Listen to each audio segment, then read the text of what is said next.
Thanks, folks. First, I want to start out with a question. Who in this room thinks Donald Trump won the election?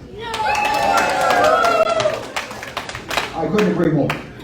Our long national nightmare is far from over, folks. But President Trump promised us the best is yet to come. He's been keeping those promises for 4 years. He's going to keep them for another 4 years. Yet we've discovered that the media, Democrat vote manufacturers, big tech, and elements of the deep state are breaking their promises to be guardians of the truth. I'm ashamed of my former profession. They've stacked the deck to steal this election from the American people who want a president who puts them first. They've already pronounced the political death of the people's president, the man who put you first. But as Mark Twain famously said, reports of my death are greatly exaggerated. We all saw the Trump rallies attended by tens of thousands of patriot Americans across this land. We saw the massive Trump flotillas, the car caravans, the flag waving here in Volusia. Volusia County Republicans turned out to see Lara Trump and Donald Trump Jr. He came twice here in Volusia County this year. Florida delivered a decisive victory to the president this time, giving him a winning margin of 3.4%. That's a far cry from the tight margins of 2000. This state, the third largest population in America, managed to deliver the vote count in a matter of hours on election night. We witnessed a record turnout in this election. Donald Trump won 63 million votes in 2016, and they're now closing in on 72 million votes this year. We witnessed a record turnout, and by all accounts, this should have been a smashing victory for President Trump. On election night, the president was leading in Pennsylvania, Georgia, and other key battleground states. Now, but then something happened. Something happened after that. Overnight, the numbers started changing. Fox News threw a fly in the ointment by calling Arizona for Biden early, even while some Arizona voters were still casting ballots. The director of the Fox News decision desk is Arnon Mishkin, a registered Democrat who has a long history of donating to Democrats, including the 28th Obama-Biden campaign. Not exactly a neutral number cruncher. Even lefty election gurus like Nate Silver say that Mishkin jumped the gun. I believe that early call was meant to shape the narrative to make it appear that Biden was winning. Millions of Americans are turning off Fox and switching to Newsmax and OAN. Commentator Andrea Woodberg on American Thinker offered this postmortem on Fox News. If Fox News people knew their Shakespeare, they'd know one of the wisest lines from Othello. Reputation, reputation, reputation. Oh, I've lost my reputation. I have lost the immortal part of myself. What remains is bestial. Precisely. Fox is still going to stumble along thanks to viewer loyalty to stalwart personalities such as Sean Hannity, Tucker Carlson, Greg Gutfeld, and Maria Bartiromo.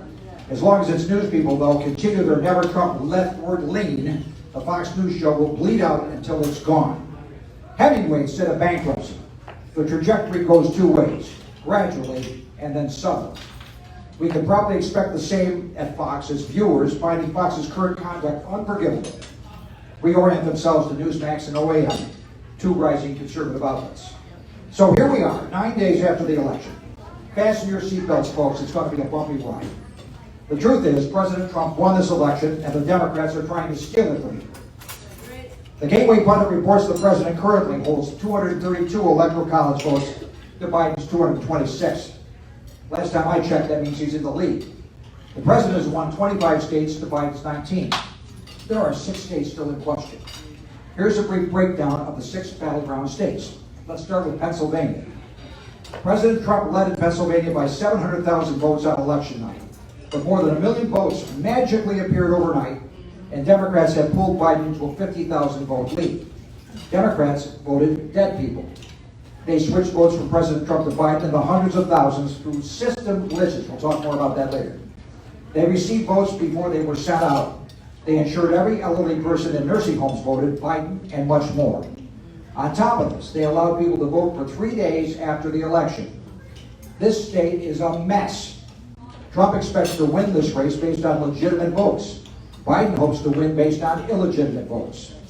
Lawsuits are currently in place to address many of these crimes. We'll talk more about Pennsylvania in a little while. Wisconsin. This state also shows Biden in the lead, but early in the morning after the election, more than 100,000 votes magically appeared in Milwaukee to surpass the president's 100,000 vote lead. The current lead for Biden is only 20,000 or less. Trump will likely win the Badger State by a large margin after the corruption in Milwaukee is addressed and corrected. Michigan. In addition to more than 100,000 votes dumped in Detroit on election night, all for Biden, this state was stolen as well.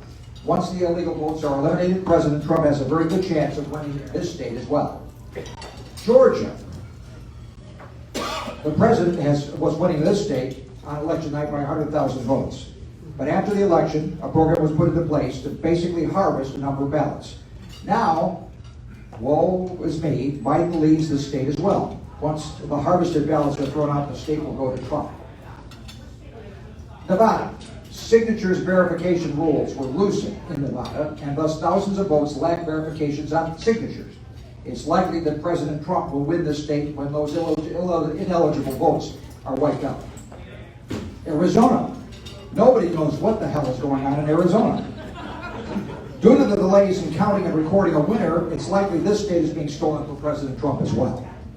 Republican Arizona Representative Kelly Townsend has pointed out that there are 14,099 federal-only voters in Maricopa County alone who are unable to establish U.S. citizenship, but still voted in the U.S. federal elections.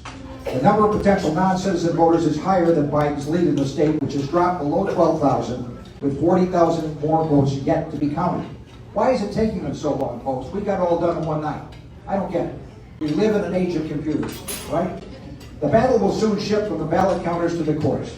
President Trump's legal team includes the pit bull, Rudy Giuliani, America's mayor, Sidney Powell, who's battled fiercely to clear the name of General Flynn, Jay Sekulow from Trump's impeachment team, and Lynn Wood, who won huge defamation lawsuits for the Covington kid.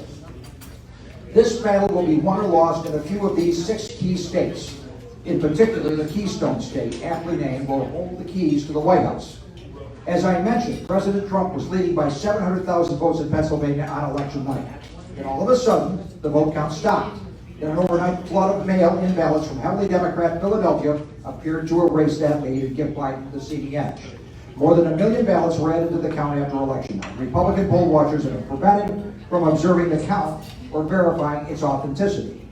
Pennsylvania Congressman Scott Perry told Breitbart News that Republican poll watchers were kept thousands of feet away from ballot counting election workers at the Philadelphia Convention Center in the city of brotherly love on election night.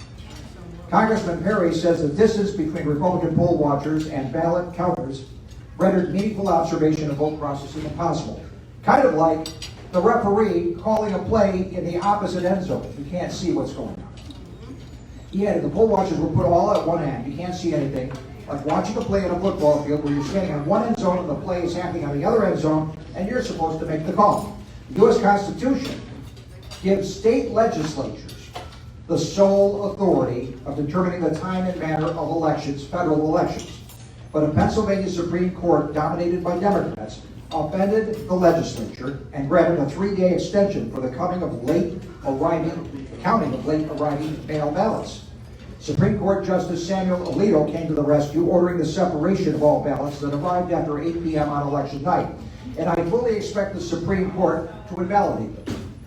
Now here's a report from the Gateway Pundit that sounds like the Twilight Zone. Over 51,000 ballots were marked as returned just a day after they were sent out. That's an extraordinary speed for the post office, you must agree. Another 35,000 were returned on the same day they were mailed out. Another 23,000 have a return date earlier than the send date of the request date. More than 9,000 have no sent date at all. Something smells in Philly, folks, and it ain't the cream cheese. I think we'll overturn the Pennsylvania steal, but this will take some time. 20 electoral votes are at stake here. Rudy Giuliani says 650,000 ballots were cast illegally in Pittsburgh or Philadelphia. Throw out the illegal ballots and Trump wins Pennsylvania, so stay tuned. Now beware, some federal agents are part of this cover-up of this stolen election. Get this from Gateway Pundit. Project Veritas has released a video with the United States Postal Service whistleblower Richard Hopkins, asserting that he did not recant his allegations of election fraud, a lie that was published by the Washington Post. Additionally, James O'Keefe posted recordings of federal agents attempting to coerce and intimidate Hopkins into recanting. The tactics used to coerce and intimidate the U.S. Postal Service whistleblower is something you'd see in communist China. It's chilling and it's appalling. Hopkins made major waves when he went on record about Postmaster Bob Weissenbach's orders to backdate ballots to November 3rd in Erie, Pennsylvania, so that late ballots would be accepted. Mail-in ballots must be postmarked on election day to be considered valid and counted per U.S. law. Now, we're also hearing about major computer system glitches that magically switch thousands of Trump votes to Biden in numerous states where the count will make a critical difference. Keep in mind that many of these key battleground states mysteriously suspended counting when Trump was in the lead. And then all of a sudden, thousands of votes landed in Biden's column. The Gateway Pundit reports the vote totals for Rock County, Wisconsin, appeared to be switched from President Trump to Joe Biden. 9,511 votes were eliminated from President Trump and moved to Joe Biden. This 19,000 vote difference, when corrected, would eliminate Biden's lead in Wisconsin. A voter fraud lawsuit filed in Michigan alleges that poll workers were instructed to backdate ballots and not verify signatures. A lawsuit in Michigan alleges mammoth fraud in the ballot counting from Wayne County, which includes Detroit. This item from Red State.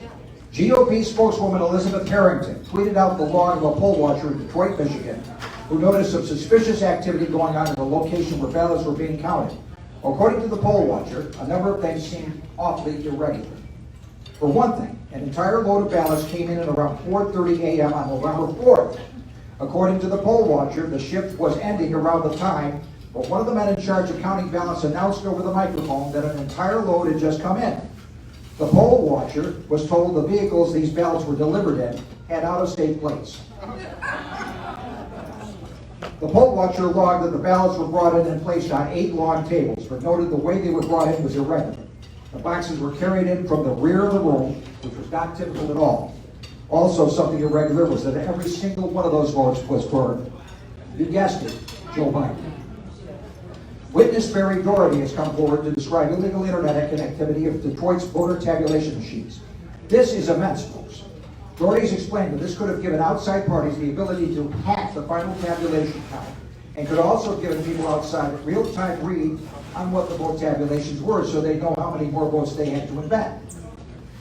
This could have let anyone looking in to bring illegal ballots later that night in a very precise number of how many votes would be necessary to flip the final vote count. When polls closed at 8 p.m. in Michigan on election night, President Trump was 300,000 votes up over Joe Biden.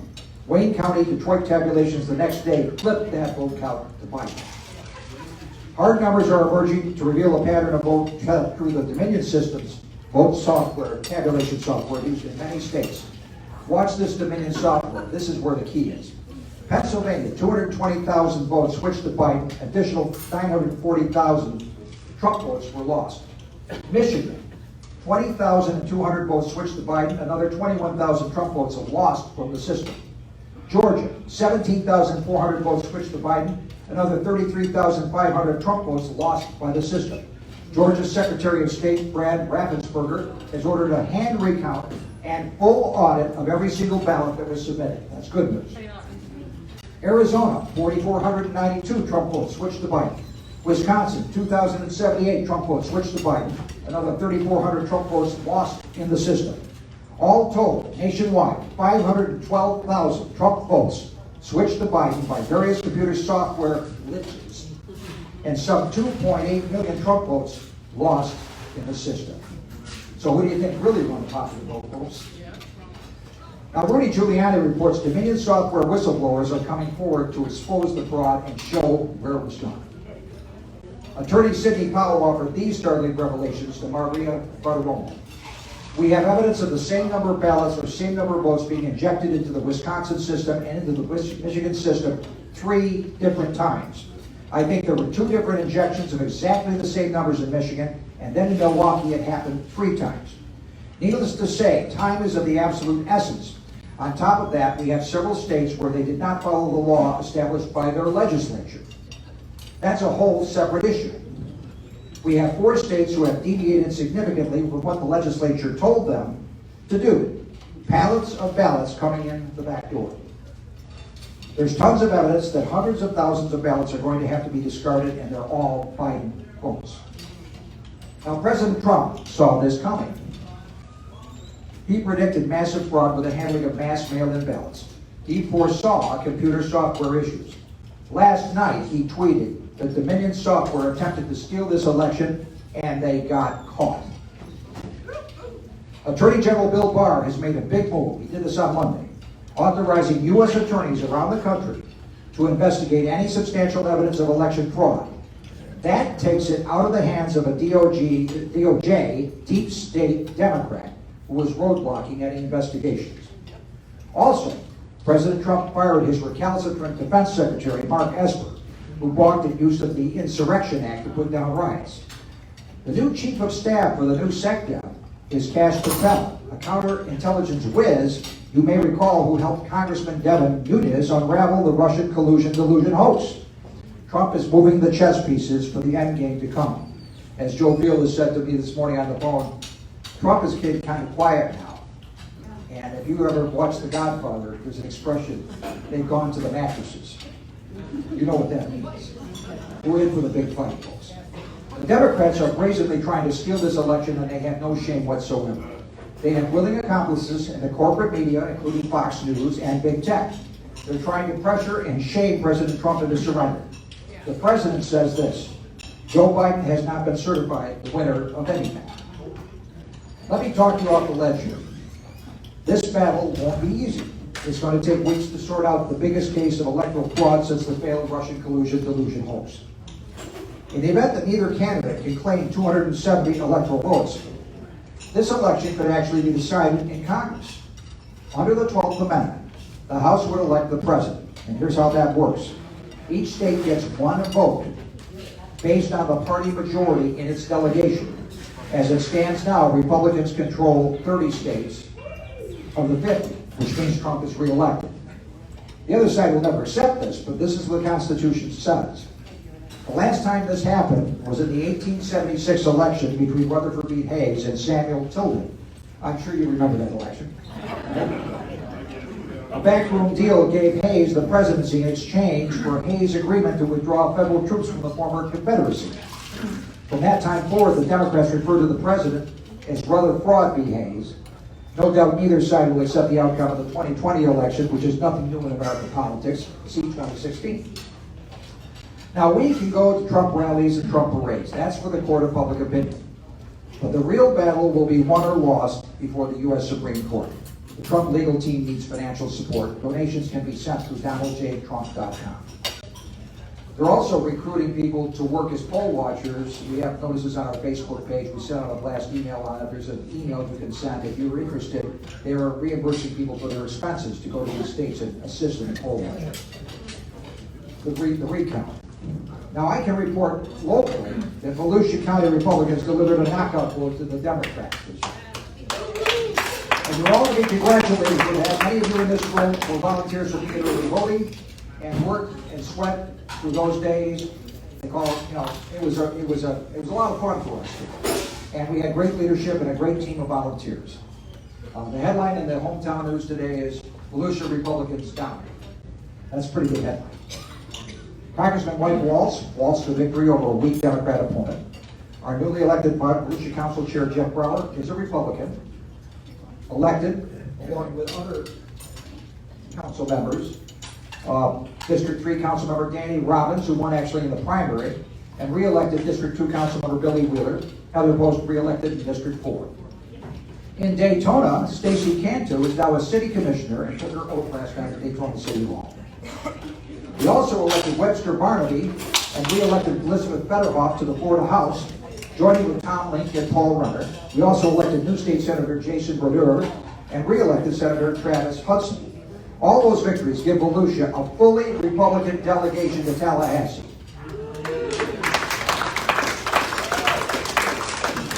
I oversaw the early voting crew here in New Smyrna Beach with James Rose and Kay Walker, and what a dedicated force we were.